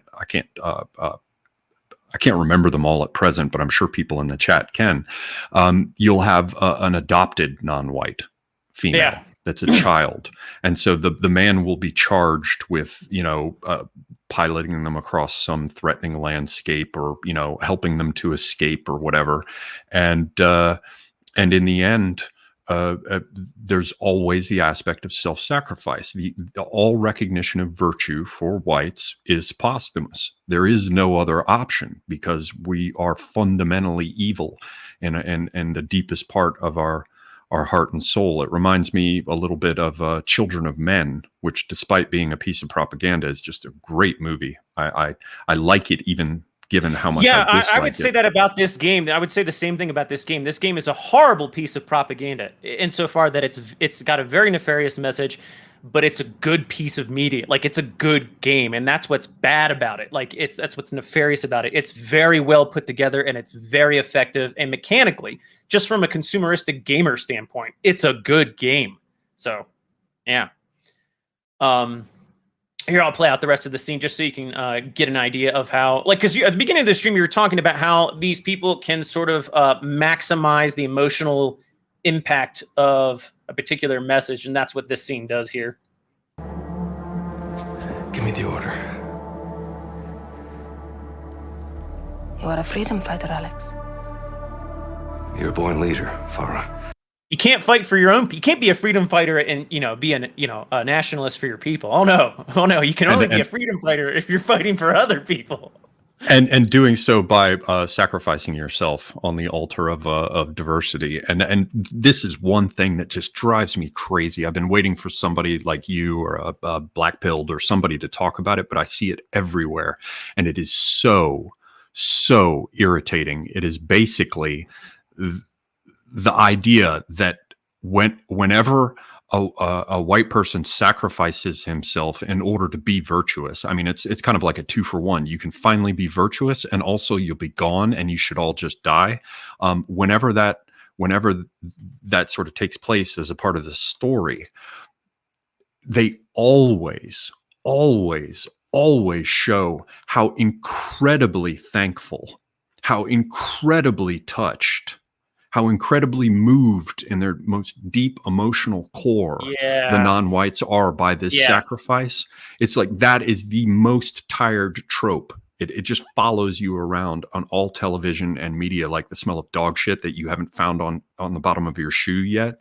The totally maudlin, over the top. Well, the reality of a scenario tear-jerking. like this right here is that this woman here would probably want to kill this guy because this guy in real life, as the CIA actually operates, is probably responsible in some part for funneling various weapons to her enemies. So it's just like, it's just on so many levels, this scene is bizarre. But yeah, you know, non-whites in aggregate who are being funneled into the West, you know, disproportionately so, they hate us. You know, they're not going to be grateful for us passing the torch to them. And yeah, it's just no, they'll laugh and pull your boots off to figure out whether they fit. Yeah. Yeah. So okay, so I'll play the rest of this out. Say the word.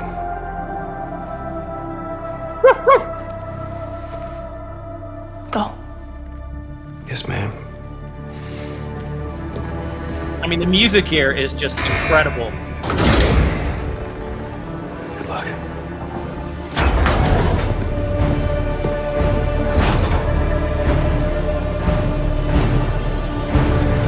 See how touched? Always so touched by the sacrifice. It's like, it's the idea of like, oh, if I commit suicide, will I be able to watch the funeral and see how many people cry? Yes, you can. And allow me to assure you, so many people will be crying. It's just, it's so nasty. So nasty what's going on there. It is. So I have some other clips, but we're coming up on, I think, the 2-hour mark, and I think you had some other questions that you wanted to run by me, or? Yeah, there's just one that kind of stood out to me as something, you know, like I said, back in the days when I had the little boutique digital development shop, and I was playing Quake, and, you know, we were doing our interactive stuff. And during that time period with the big burst of investment in the world of interactive, you know, it was kind of like a pastime for everyone to think about, you know, their next big great idea that'll make them a fortune. And of course it never happened. But one of them was putting advertisements into video games. And for the very reason that it is valuable to stick emotional and propagandistic manipulation into video games at certain points in the story or in certain physical locations, like, you know, as you capture the flag, right, or as you kill the boss or whatever. That also works with advertising. So we had the idea of selling advertising space on the walls of the buildings in the game, and you could take it even a step further by having those ads be shown to people based on what you know about their people have done demographic. That's a thing. So it is a thing now. It has at last happened. I don't know. I can't think of any examples off the top of my head, but I know in some games they have done that. I think that might. Yeah, I can't think of any examples off the top of my head, but people have done that. I don't think it's a really, really common practice, but people have done that. Yeah, they'd have to come up with some sort of standard that would allow it to work off games before the across game platforms, and then you'll get into your wars about that, like Sony versus, or like VHS versus Betamax, and they'll fight for the technical control over it based on the standards and the networks and the protocols or whatever. But okay, so then I have one last sort of question, which is, you know, as I noticed back in the day that, you know, I'd be playing Quake Arena and someone would always, you know, clean my clock with a rail gun. You know, they'd be up on the wall with a grappling hook and they'd just clean your clock with the damn rail gun. And you do everything that you could to try and take them out. And you would realize that, oh, you're screwed because you've got, they've got better latency. You know, and so then you get people who are putting the best of the best graphic cards in and the fastest processors and the best network connections, and they've set their room up like a like they're in the cockpit of something, and they play all the time. They're professional. They've, fine-tuned their reactions. So they are literally a machine for this first-person shooter game or whatever it is. Yeah. And those people are then, it's a relatively straightforward thing to find out who is the best and how they rank, because in a lot of these games, at least in the old days, you'd have a ranking show afterwards for the round. So it occurred to me that, and this was long, long ago, back in the day, that you'd simply recruit your people to operate drones from these people who've shown their reaction times and their performance based on this. And then it occurred to me you could take simulation games that are more or less equivalent to the operation of a given type of drone, and you'd be able to pull your people that you would want to bring in to operate your drone equipment. And now that we've moved beyond, first we had Predators, and now we got Reaper drones, and, Boston Dynamics and other ones, they have weird little drones that roll around on tracks and ones that run around like dogs. It seems to me quite plain that we're coming to the point where you'll have remotely operated drones. And it certainly seems at least a possibility that you could, maybe it's not the full recruitment process. You've got to have security checks and vetting and everything else. But you could say that the first part of the, if I can use the expression, sales funnel through which these people are drawn, and then they'd be, sifted and vetted, could be through video games themselves. And so when you look at it that way, we turn back around. What was the name of the one you were showing me that's set in Yarrow? What was that game? Far Cry 6. Right. So on one level, you have the idea of putting people behind controls that will more or less conform to what they would use in life, at least in key ways that would allow you to get metrics off them to figure out whether or not you wanted to bring them in. On the other hand, because these people are going to be operating remotely, they're never going to have to see the real world. They're just going to see what you show them, and then that will be used to shape their perceptions and about the moral righteousness of their cause, etc. Things like this game we just looked at, Far Cry or whatever, that gets used in order to shape the attitudes of the people who are going to be participating in things in the future. So it's kind of twofold. On the one hand, you could say Far Cry, it totally looks, this latest version of it, it totally looks like it's designed to encourage people to get their head around the idea and accustom themselves to the idea of becoming a revolutionary to overthrow the government. So there's that, which is just sort of like straight propaganda. But when you begin to conceive of this as though it could be a funnel to bring in the most capable at remotely operating things, it gets a little bit creepy. And like, for example, I looked at the Far Cry trailer, as I mentioned to you, and it just, in a lot of ways, it echoed for me like a late 80s, early 90s, Army recruiting ad, where it was like, be all that you can be. and the ad was just like, come on in and be a revolutionary. So these things haven't, what I'm imagining here hasn't come together. You just tapped into something. That's what's interesting about this. These games, like a game like Far Cry 6 wants you to be a revolutionary against a fake fascist boogeyman that doesn't really exist. And like a lot of these games want to recruit you into a revolutionary mindset, again, against something that doesn't really exist. And that's what's so bizarre about these games. Like the people who write them, the people who play them and take them as serious commentary, can't realize, like there's that meme about like with the two Wojaks and the ones like, I'm going to blow up the system. And like, there's all the corporate labels behind them and whatnot. And it's like, dude, you are part of the system. And it's like the people who wrote Far Cry 6, it's just like, they're sort of LARPing about fighting this fascist dictatorship. And it's like, you're part of the dictatorship. You're part, like there's this scene where the black girl is just like, we're going to censor the fucking censora. And it's just like, you people kicked me off of YouTube. Like you people are censoring me. Like I don't have a voice. Like who are you fighting? Like, and it's just LARPing.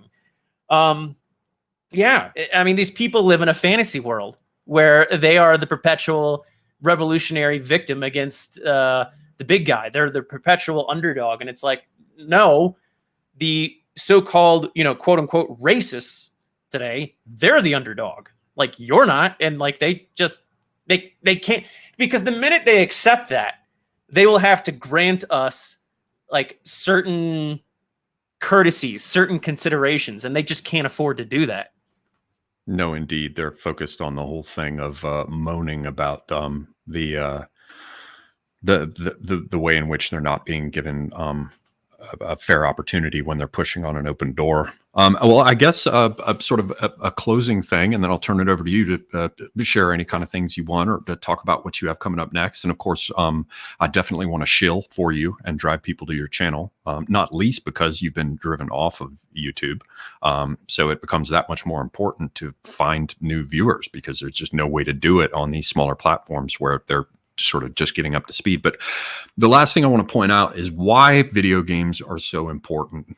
And it's implicit in everything that we've been talking about, but I just want to say it explicitly. Children learn based on imitation.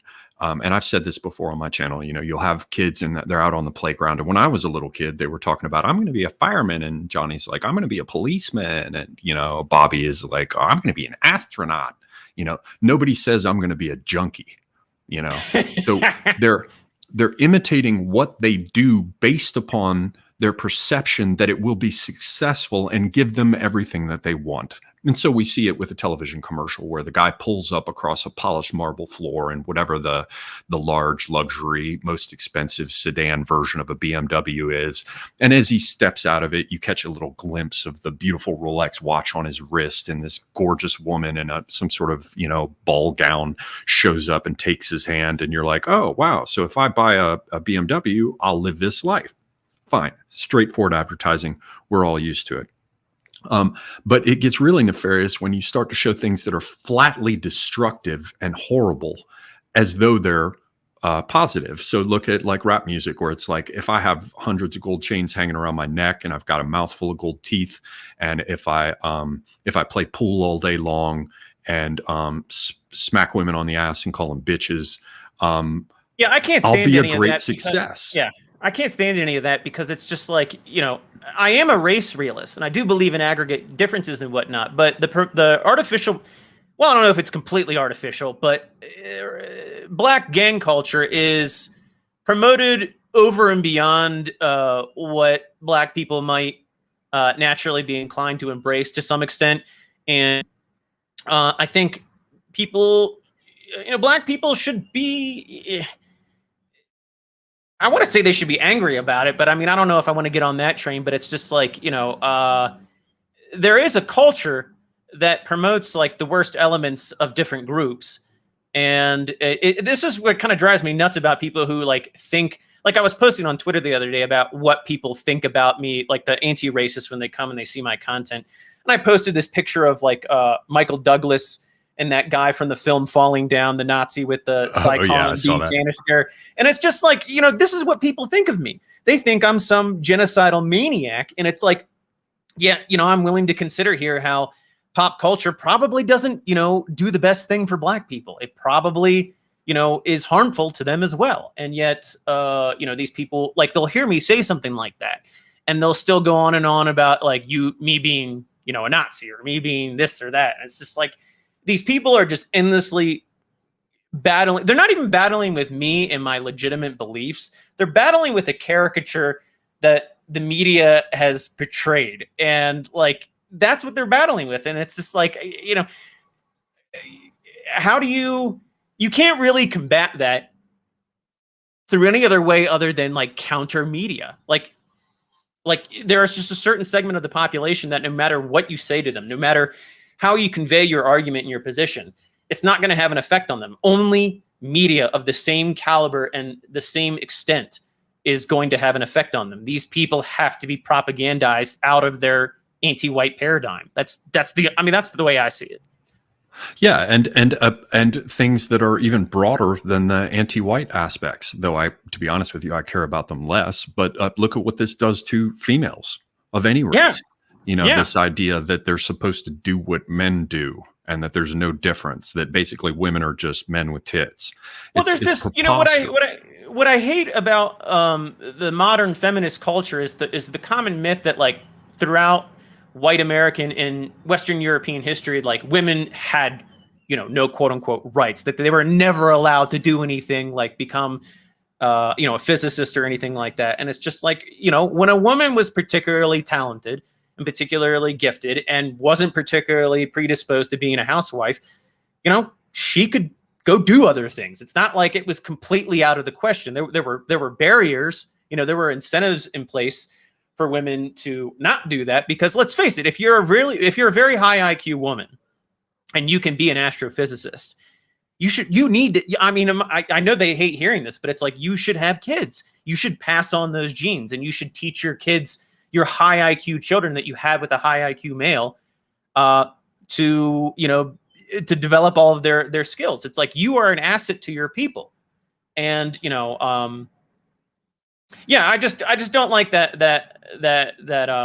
myth about the Western patriarchy. It's like the Western patriarchy. I mean, even Spain from like the 1400s to the 1800s. If you look at, there's this study I found once that like cataloged all of the old wills, the testaments, and like 85% of the time, the men named their wives as the executors of their will in their absence. And that's a very important thing to realize, that, you know, there were very specific expectations for men and women in that society. But women were allowed the kinds of authority and the kinds of roles that you didn't typically see anywhere else outside of the West. More often than not, outside of the West, if a husband was absent, the executor of the will, or the equivalent of that, would be deferred to another male member in their family. It would not go to the wife. And this is before liberalism. This is before any kind of feminist movement. This is like a very old, genetically, I think it's a genetically predisposed thing. And, you know, I think Kevin McDonald, he doesn't talk about that particular study, but his book on Western individualism really highlights how Western peoples are, you know, at a primordial genetic level, like, we have this very different behavioral paradigm. And one of the paradigms that's very, very different from other people's is how the two sexes interact. Absolutely. Absolutely. No question about it. It's mostly nonsense of the sort like you went to the laborious trouble to unpack with, you know, Wounded Knee, or the situation with certain groups in Spain, you know, in the Middle Ages, or you know, earlier, I guess the late antiquity, they'd call it, up to the early Middle Ages. It's just, it's all a bunch of crap, basically. But the last piece that I wanted to get out there was this idea that people imitate things based on when they are successful.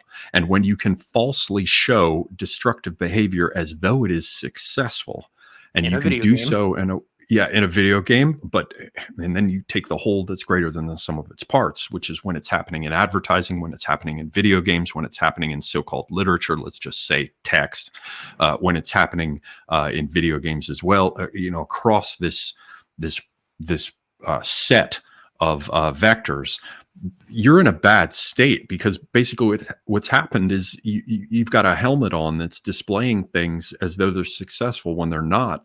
And there's a cultural price to pay for that. And I guess we're all seeing that unfold before us, which is, I mean, you know, fundamental in a to lot why of I ways, wanted I mean, they're suffering I mean, I hate to say this because some people have this knee-jerk reaction to it, but, you know, some women are suffering the worst because of this stuff. I mean, they're absolutely most miserable. You know, I think the rates of depression are just, you know, suicide's higher for males, but, you know, women, I think, are more depressed on average. Correct me if I'm wrong about that, but yeah, I mean, it's bad. These ideas and these ideas and these prescriptions for success are leading people to just endless misery. And because we don't control the media, and because people can't really step out of themselves and look at their lives through a sort of meta-analysis, they can't ever really, you know, very few people can make that step and diagnose what's going on in larger society and see how it's affecting them personally. And, you know, until we get a hold of, you know, our own media, just a lot of our people are just going to continue to suffer. Yeah, I guess as sort of a closing statement about that, as you know, I approached you about doing a clip on the people who are charged with interpreting signs, and perhaps one day we'll be able to do that. But the thing that stands out for me is the possibility of having a baby step towards that, because obviously it's a massive thing to say, oh, we'll just have our own media, right? We'll just supplant all these structures and the enormous amounts of money and power that flow through them, and we'll just have a big step is, I just want to throw this out there, a big step, and I know everybody is financially hurting. Everybody is. But a big step is like developing some kind of cultural sense for white people to tithe.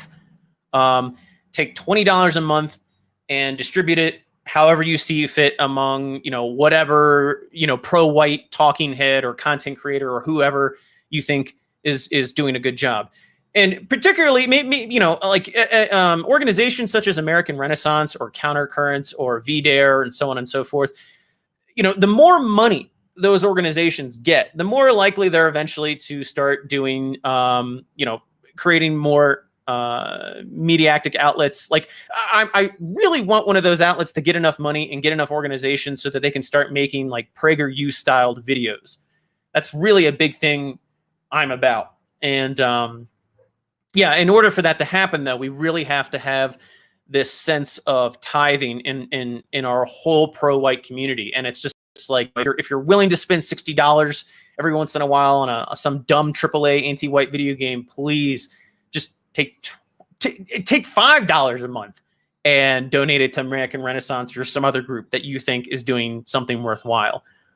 Because Lord knows all of the traditional avenues are blocked. They're all blocked. So yeah. Yeah, it's a very good idea. And, I've in my own way tried to throw things in there. Like there's a much lower bar. For example, you went in the direction of a shorter form PragerU type thing. I, in my mind, went in the direction of the old radio plays from the 30s, because there's a huge amount of content that people that might be better. Yeah. Quote unquote content that people quote unquote consume. I dislike both those terms, but let's just go ahead and use them. Yeah. And they do so while they're doing other things. So I'll stick my headphones on and I'll be cleaning the house or whatever. And so a radio play allows you to have your hands free. It also allows you to go in the direction of right-wing radio that tradesmen, the fictitious, genuine right-wing radio that was claimed to be out there once upon a time. People like that because they can do their work while they're listening. And so that works with stories too, along the lines of like the 1930s radio plays. And anybody is a much lower bar to get involved with recording the audio, putting a soundtrack on it, putting sound effects, and making it like a movie, but with no picture. All it requires is putting together clever scripts. And we can do that now. All of what you just said is spot on. But the other thing to add to that is it's, I think there's a place for video game media somewhere in the future. If I could magically have control over the industry at this moment, I would probably Snake Plissken it. In the sense that, Snake Plissken in the film Escape from LA, the very end of the film, he activates these satellites that basically destroy all of our electronic equipment in the world and send us back to like the Stone Age, so to speak. I don't know if I would do that, because that would result in the death of quite a few people. But if I could somehow magically burn down the video game or the entertainment industry at large, I probably would, because I think the net benefit would be positive for most people. But that said, in the future, there probably is a place for visual and video game media and whatnot. It just has to be properly curated. But the advantage of having an audio-only entertainment media or podcast or the things that you're talking about is that it gets back into this paradigm or this format of encouraging people to use their imagination, which is something so many of us aren't encouraged to do. Like everything is just there for you to consume, and it doesn't encourage any kind of development of your brain. Like when you're listening to a podcast or you're reading a book or whatever, you're encouraged to think in ways that you don't normally do when you watch a visual medium. So there's that angle too. Yeah, absolutely. Because what you end up with is the old metaphor of fairy food, which I love. You know, you have the idea that you're traveling along the road and it's cold and it's wet outside, and you catch a glimpse of candlelight off the side of the road where you thought it was just forest, and faintly the sounds of fiddles come to you and pipes, and you head over towards it, and suddenly you get welcomed under the hill, and you think you've just spent one night there, and it seems like it's so wonderful, and you've had so many delicious types of food, and you talk to these interesting people, and lovely fae women went, you know, rolling by, and it just seemed like the best thing that ever happened. And then you wake up the next morning, you think it's the next morning, and you find out that you're like 78 years old and your belly's full of dust. That's what video games are like for me. They're a sink.